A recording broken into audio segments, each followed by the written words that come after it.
Fala galera, beleza? Aqui é o Gustavo, espero que todos estejam bem. Vamos dar sequência à leitura da Bíblia em 365 dias, aqui na Bíblia 365, versão NVI. Hoje, leitura do dia 22 de agosto, leitura de número 234. A porção do Velho Testamento está em Jó 4:1 a 7:21.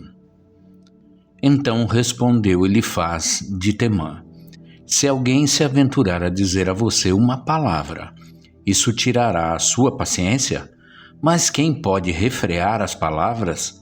Pense bem, você ensinou a tantos, fortaleceu mãos fracas, suas palavras davam firmeza aos que tropeçavam. Você fortaleceu joelhos vacilantes, mas agora que se vê em dificuldade, você desanima. Quando você é atingido, fica prostrado. Sua vida piedosa não inspira confiança a você? E o seu procedimento irrepreensível não dá a você esperança? Reflita agora, qual foi o inocente que chegou a perecer? Onde os íntegros sofreram destruição? Pelo que tenho observado, quem cultiva o mal e semeia maldade, isso também colherá. Pelo sopro de Deus são destruídos, pelo vento de sua ira eles perecem.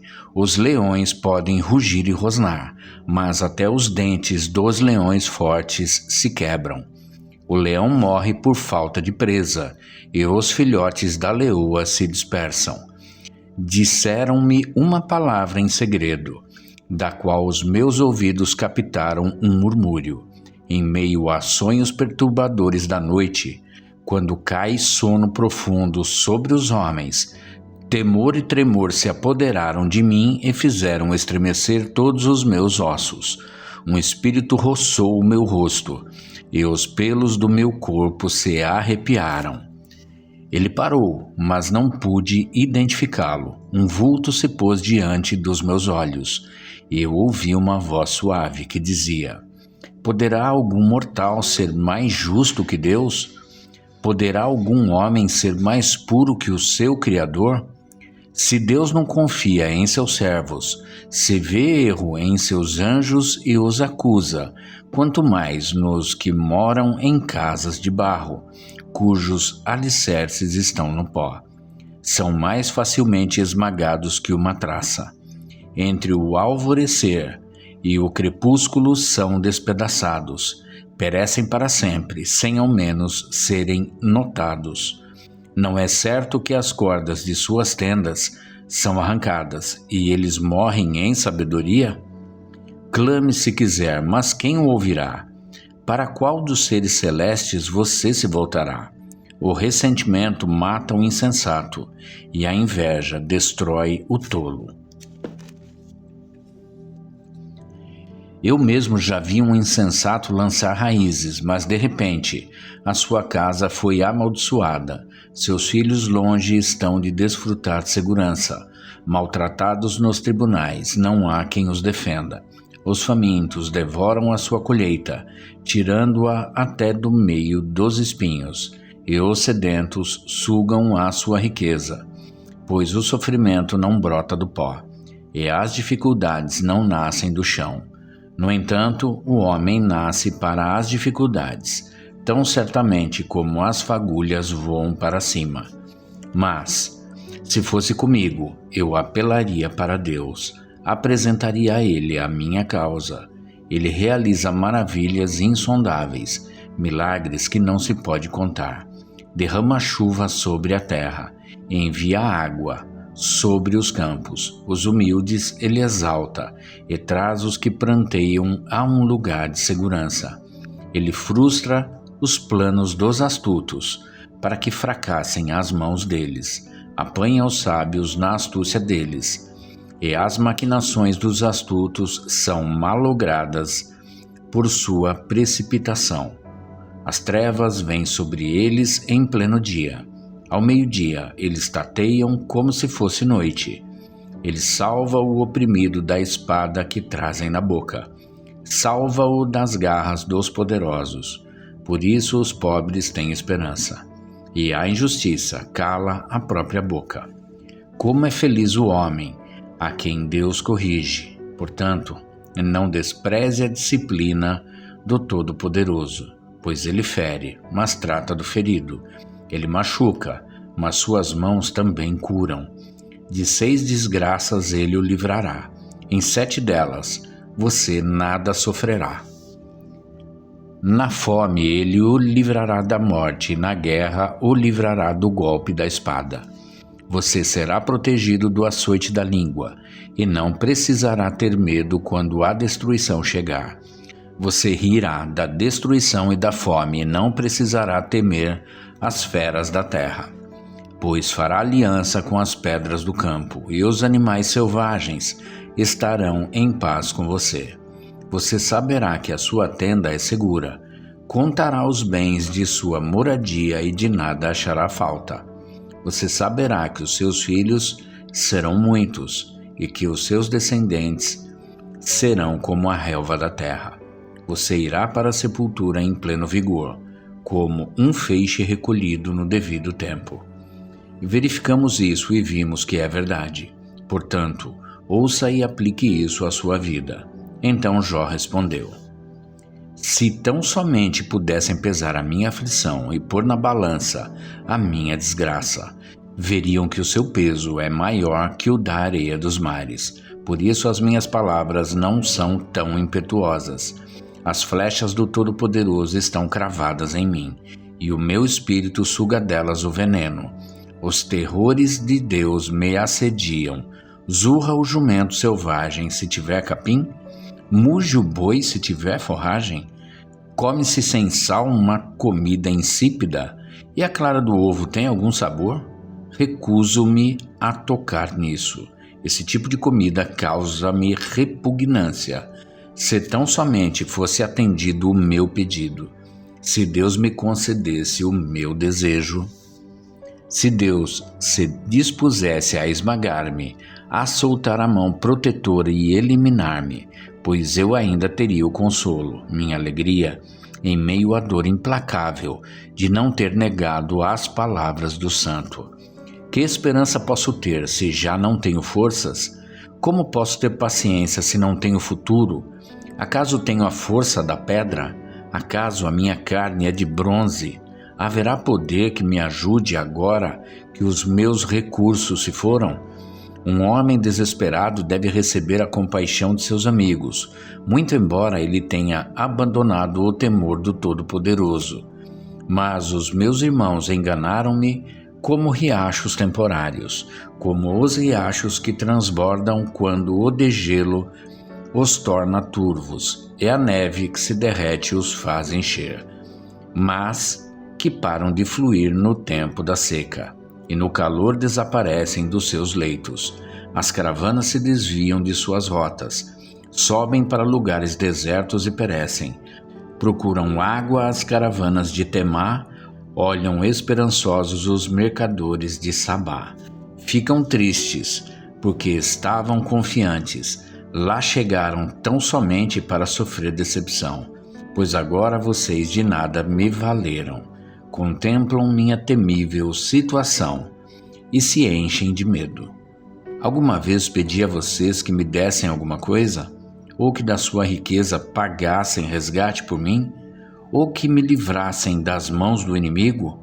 Ou que me libertassem das garras de quem me oprime? Ensine-me e eu calarei. Mostre-me onde errei, como doem as palavras verdadeiras. Mas o que provam os argumentos de vocês? Vocês pretendem corrigir o que digo e tratar como vento as palavras de um homem desesperado? Vocês seriam capazes de pôr em sorteio o órfão e de vender um amigo por uma bagatela. Mas agora, tenham a bondade de olhar para mim. Será que eu mentiria na frente de vocês? Reconsiderem a questão, não sejam injustos. Tornem a analisá-la, pois a minha integridade está em jogo. Há alguma iniquidade em meus lábios? Será que a minha boca não consegue discernir a maldade? Não é pesado o labor do homem na terra? Seus dias não são como de um assalariado? como o escravo que anseia pelas sombras do entardecer, ou como o assalariado que espera ansioso pelo pagamento, assim me deram meses de ilusão e noites de desgraça me foram destinadas. Quando me deito, fico pensando: quanto vai demorar para eu me levantar? A noite se arrasta e eu fico me virando na cama, até o amanhecer. Meu corpo está coberto de vermes e cascas de ferida.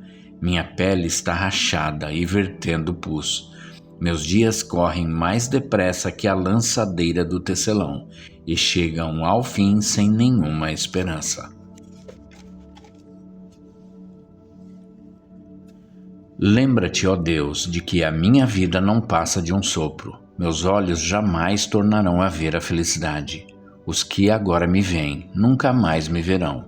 Puseste o teu olhar em mim, e já não existo. Assim como a nuvem se esvai e desaparece, assim quem desce à sepultura não volta.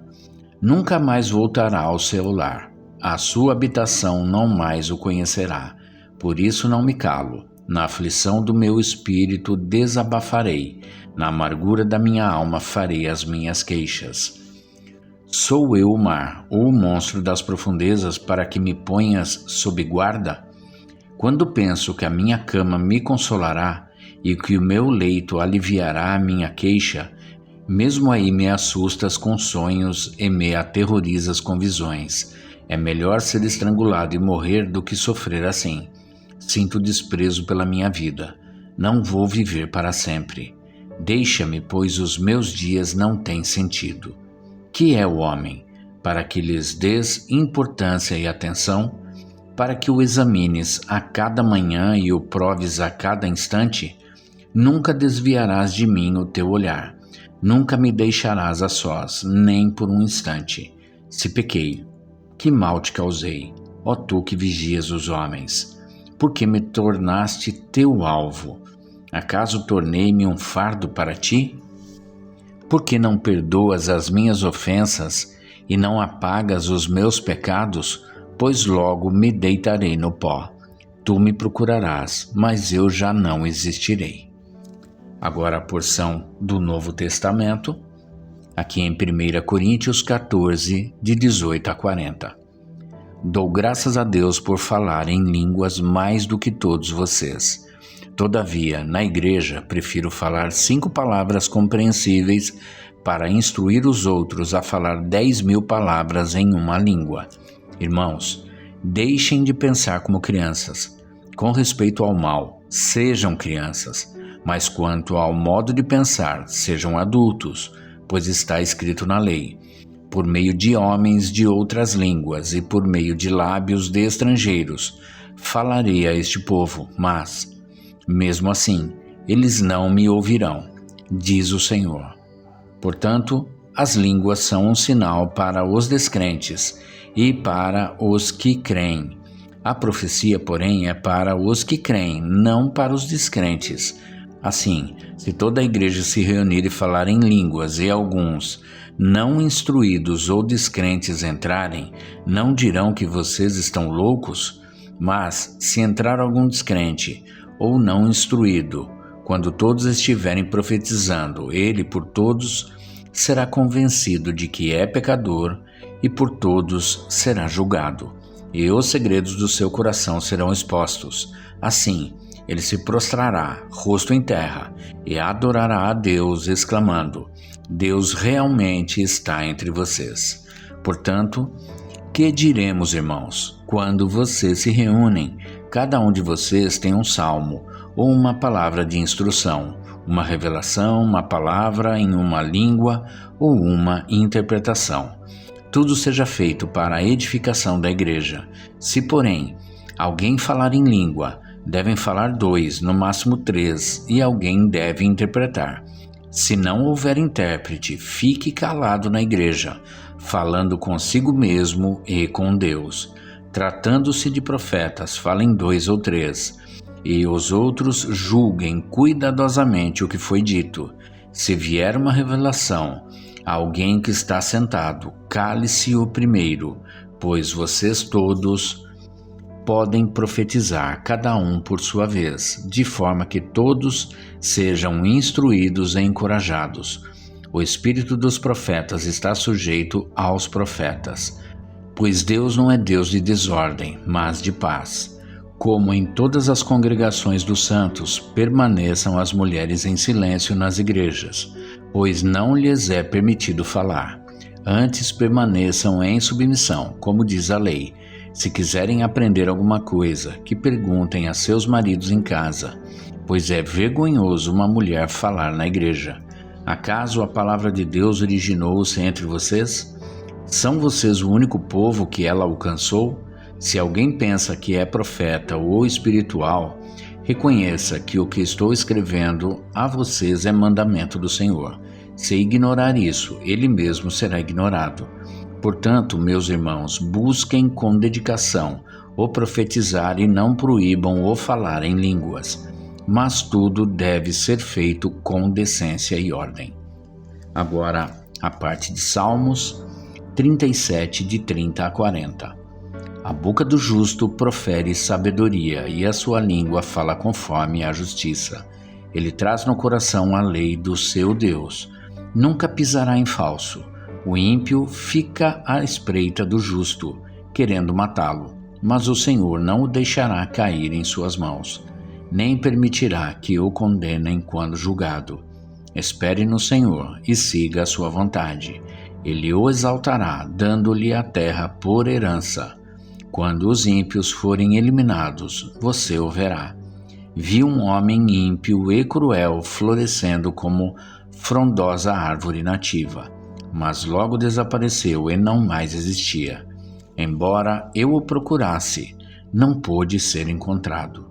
Considere o íntegro, observe o justo. Há futuro para o homem de paz. Mas todos os rebeldes serão destruídos. Futuro para os ímpios nunca haverá. Do Senhor vem a salvação dos justos. Ele é a sua fortaleza na hora da adversidade.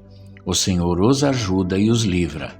Ele os livra dos ímpios e os salva, porque nele se refugiam. Agora a parte de Provérbios 21, 27.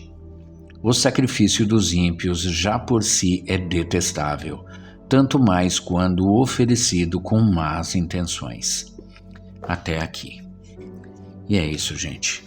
Chegamos ao final da leitura do dia 22 de agosto, leitura de número 234. E amanhã a gente retorna para a sequência desta leitura.